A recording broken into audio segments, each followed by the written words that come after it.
Admission के 4 महीने बाद में जयपुर से सीकर छोड़ने आ रहे थे, बाई रोड ही आ रहे थे, तो पीसीपी के होर्डिंग्स हमारे रोड के ऊपर जगह जगह लगे हुए थे। तो ये पीछे वाली सीट पे बैठे हुए थे, हम लोग आगे बैठे हुए थे। तो ये अपने सिस्टर को बोलता है, देखना एक दिन मेरा भी इसी तरह ऐसे ही लगा रहा हूँ। आज तो ये पीसीपी का पोस्टर बॉय बन चुका है, निश्चित रूप से सक्सेसफुल हो चुका है। कौन कम करता था आपको यहाँ से? 4 दिन में एक बार, 4 दिन में एक बार, वो भी 1 मिनट, बस मिनट देख के फिर 1 मिनट बात करनी है, बस इतनी। सबसे इम्पोर्टेंट तो ये है कि अपने टीचर की सुनना है। जो टीचर बोलता है अगर तुम वो लाइन टू लाइन फॉलो कर लेते हो ना, तो तुम कुछ भी कर सकते हो। मतलब AIR 1 भी फिर कोई बड़ी बात नहीं लगे। हेल्थ का तो बहुत ही ज़्यादा ध्यान रखना है। मैंने फेस किया है हेल्थ का, तो मैं बीच में 2 बार बीमार हो गया था, 10-10 दिन खराब हो गए थे। चमक अभी दिखने लगी आप में, पहले चमक नहीं रहती थी, सिलेक्शन के बाद चमक आ गई है। अभी तो मम्मी ने खिलाया बहुत अच्छा से। आजकल पट्टी वट्टी एकदम ड्रेसिंग लग रहे हो आज तो। अपने बच्चे को यदि सफलता दिलानी है तो थोड़ा सा डिटैच करना पड़ेगा। लहरों से डरकर नौका पार नहीं होती और कोशिश करने वालों की कभी हार नहीं होती। बहुत बढ़िया। जेईई एवं नीट की सक्सेस स्टोरीज का सिलसिला जारी है और मैं डॉक्टर पीयूष हुंडा, पीसीपी प्रिंस सीकर से। और आज हमारे साथ एक विशेष चैंपियन अपने मम्मी पापा के साथ बैठा है, ऋषिराज सिंह शेखावत, जिसने जेईई एडवांस 2023 में 1091 ऑल इंडिया रैंक हासिल की है ओवरऑल। और मैं बताना चाहूँगा कि बहुत सारी इंटरेस्टिंग बातें ऋषिराज की हैं जो इसको एक चैंपियन साबित करती हैं। ऋषिराज के साथ इनके पापा जी रिंकू सिंह जी शेखावत हैं, जो इंडियन नेवी से रिटायर्ड हैं और वर्तमान में SBI में सीनियर एसोसिएट हैं। मम्मी जी सुमन कंवर, आप गृहिणी हैं। और आपको विशेष चीज़ बताना चाहूँगा कि परिवार जयपुर में पांचेवाला वैशाली वेस्ट में रहता है। मूलतः आप बहादुरपुरा पाउटा जयपुर के रहने वाले हैं। जयपुर शहर में परिवार रहता है। पूरे परिवार का इस शो में, इंटरव्यू में बहुत बहुत स्वागत है। सबसे पहले तो पूरे परिवार को बहुत बहुत बधाइयाँ कि बेटा चैंपियन बना है, जेईई एडवांस में ऑल इंडिया शानदार रैंक हासिल की है और अब ये कंप्यूटर साइंस में बहुत अच्छी IITs में जाएगा और भविष्य में देश, समाज और संस्था, मम्मी पापा सभी का नाम रोशन करेगा। बधाइयाँ आपको। ऋषिराज के पास आऊँ उससे पहले रिंकू सिंह जी के पास चलता हूँ। रिंकू सिंह जी, परिवार जयपुर शहर में ही रहता है, पांचेवाला में, नज़दीक जयपुर शहर के। और ऋषिराज ने इंटरेस्टिंग बात है कि जयपुर सिटी से ही कक्षा 10वीं 84%, जिसको ज़्यादा नहीं माना जाता आज के ज़माने में, 84% के साथ उत्तीर्ण की। और उसके बाद 11th-12th foundation PCP Prince Sikar में किया। कक्षा 12वीं के साथ जेईई एडवांस में 1091 रैंक हासिल की और उसके साथ सरप्राइजिंग कक्षा 12वीं में परसेंटेज भी 84 से सीधा जंप लगाते हुए 95.60% हासिल किए। मतलब मिशन सक्सेसफुल रहा। तो रिंकू सिंह जी बताएं, जयपुर शहर में बहुत सारी कोचिंग संस्थाएं हैं, सीकर की तरफ रुख क्यों कर लिया? बेटे को साथ रखते पढ़ाते क्यों दूर भेज दिया? सर, इसमें सबसे बड़ा रीज़न ये है कि हमारे परिवार में प्रिंस का बहुत ज़्यादा क्रेज है सर। मेरे फादर को ये नाम इतना पसंद है कि ऋषिराज हमारे परिवार का दूसरा बच्चा है जो यहाँ पर एजुकेशन कंप्लीट सक्सेसफुली करके जा रहा है। इससे पहले इसके कजिन ब्रदर हैं, उन्होंने भी यहाँ डिफेंस एकेडमी से सक्सेसफुली एयरफोर्स का जो एग्ज़ाम्स है वो क्वालिफाई करके presently he is serving in Indian air force. तो प्रिंस का जो नाम है वो मेरे फादर है, उनको इतना पसंद था कि मैंने कुछ भी नहीं सोचा। और जो ही इसका 10th हुआ, मैंने रिजल्ट आने से पहले ही इसका प्रिंस में, उस टाइम तो कोविड का दौर चल रहा था, कोविड का दौर था, लॉकडाउन था, तो मैंने सब कुछ ऑनलाइन ही किया फॉर्मेलिटीज। और मैंने एडमिशन के जो इंस्टीट्यूट है वो एडमिशन के 5 महीने बाद में इसको इंस्टीट्यूट को मेरे को देखने का मौका मिला। तो ये सिर्फ प्रिंस का नाम ही है जिसकी वजह से हम लोग आज यहाँ पर बैठे हुए हैं। इंस्टीट्यूशन के नाम पे आपने फेथ किया, परिवार के पुराने बच्चे सिलेक्ट थे उनके आधार पे फेथ किया। मम्मी सुमन कंवर जी की तरफ आते हैं। आज तो बहुत खुश लग रहे हो, आता ही मन किया कि पीयूष जी थे, ऑटोग्राफ लिखवाया आपने, बहुत खुश है मम्मी जी। तो जयपुर शहर में टाबर नशा के क्यों कौन रखे थे? पहली चीज आप बताओ।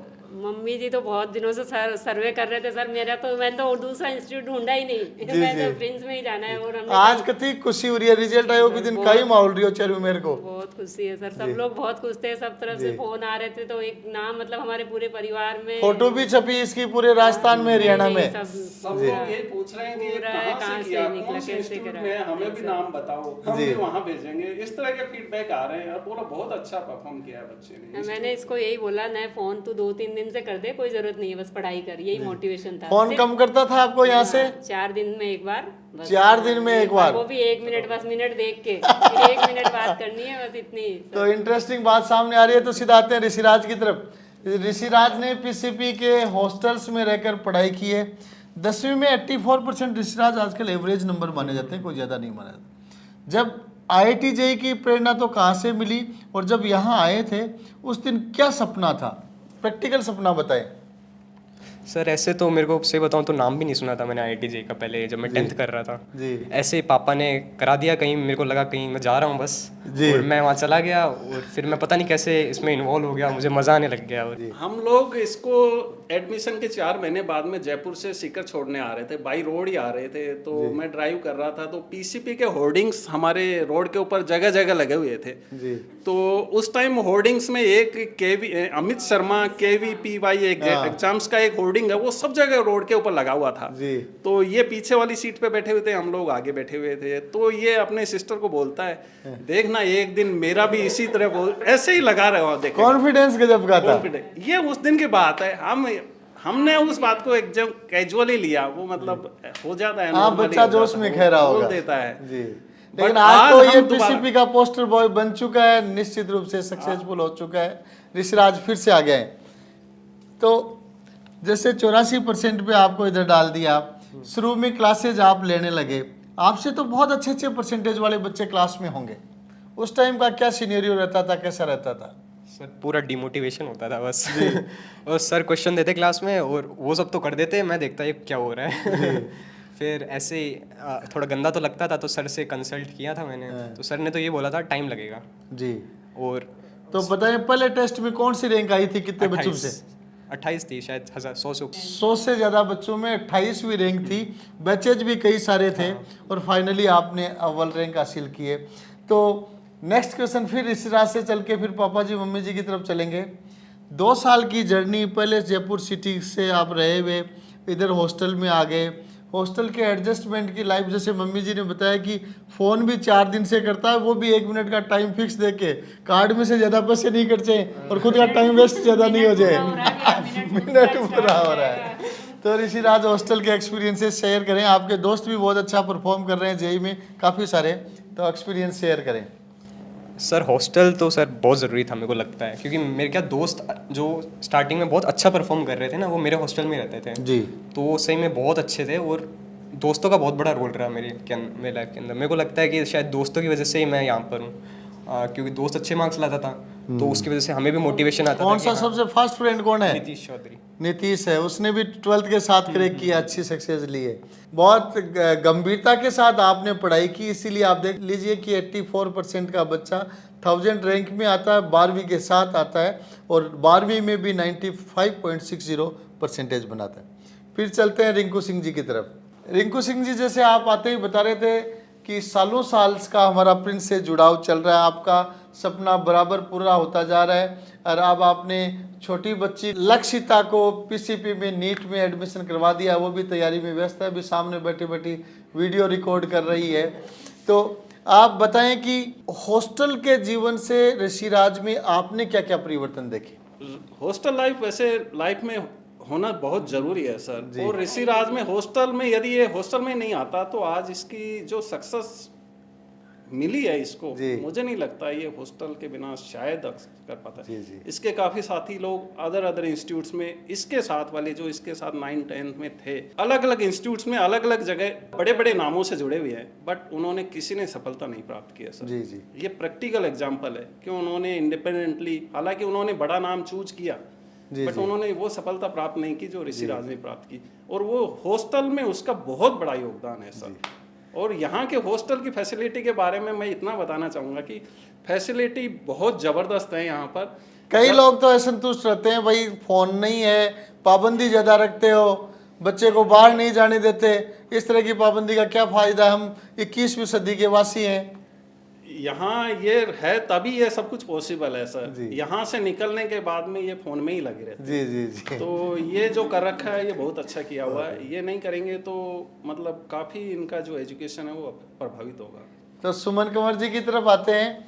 आप बताओ महिलाओं के लिए क्या संदेश लुगाया पता है महिलाओं का संदेश देना चाहो टाबरा की परवरिश में आजकल जमाना में कंपटीशन तो बहुत टफ होगा और टाबरा सक्सेस कर वो आसान काम कर रही हो बहुत मुश्किल काम है थे महिला ने स्पेशली कहीं संदेश देना चाहो इस संबंध में मैं तो देखो सभी महिलाओं को ये संदेश देना चाहूंगी कि अपने बच्चे को यदि सफलता दिलानी है तो थोड़ा सा डिटैच करना पड़ेगा डिटैच करना पड़ेगा अलग करना थोड़ा सा पड़ेगा detach करना माँ पड़ेगा, का बहुत मोह करना है वो पड़ेगा। कम करना पड़ेगा इससे प्यार तो कम होगा नहीं सर जी जी अब यदि आज ये सफल है तो मुझे जितनी खुशी हो रही है अब मैं यदि इसको पास रखती हो सकता है न हो पाता जी जी समय और लगता सर जी तो यही है मेन मोटिव तो देखो बच्चों को सफलता के लिए डिटैच करना बहुत जरूरी है डिटैच करना मतलब अलग करना थोड़ा सब दूर लोग रहना। अंग्रेजी नहीं समझते हैं हाँ, दूर मतलब रखना थोड़ा दूर रखना पड़ेगा छोड़ना ही पड़ेगा पढ़ने के लिए जी, हाँ, जी। यदि कुछ करवाना है तो ठीक वही है सर और दूसरा संदेश क्या देना चाहेंगे दूसरा संदेश सर ये है लहरों से डरकर नौका पार नहीं होती और कोशिश करने वालों की कभी हार नहीं होती बहुत बढ़िया आप तो प्रोफेसर की तरह बोलने लगे सर मैंने बीएड करी है बट मैं करा नहीं एजुकेशन फील्ड में आए नहीं बहुत बढ़िया लेकिन बच्चों की परवरिश आपने अच्छी की है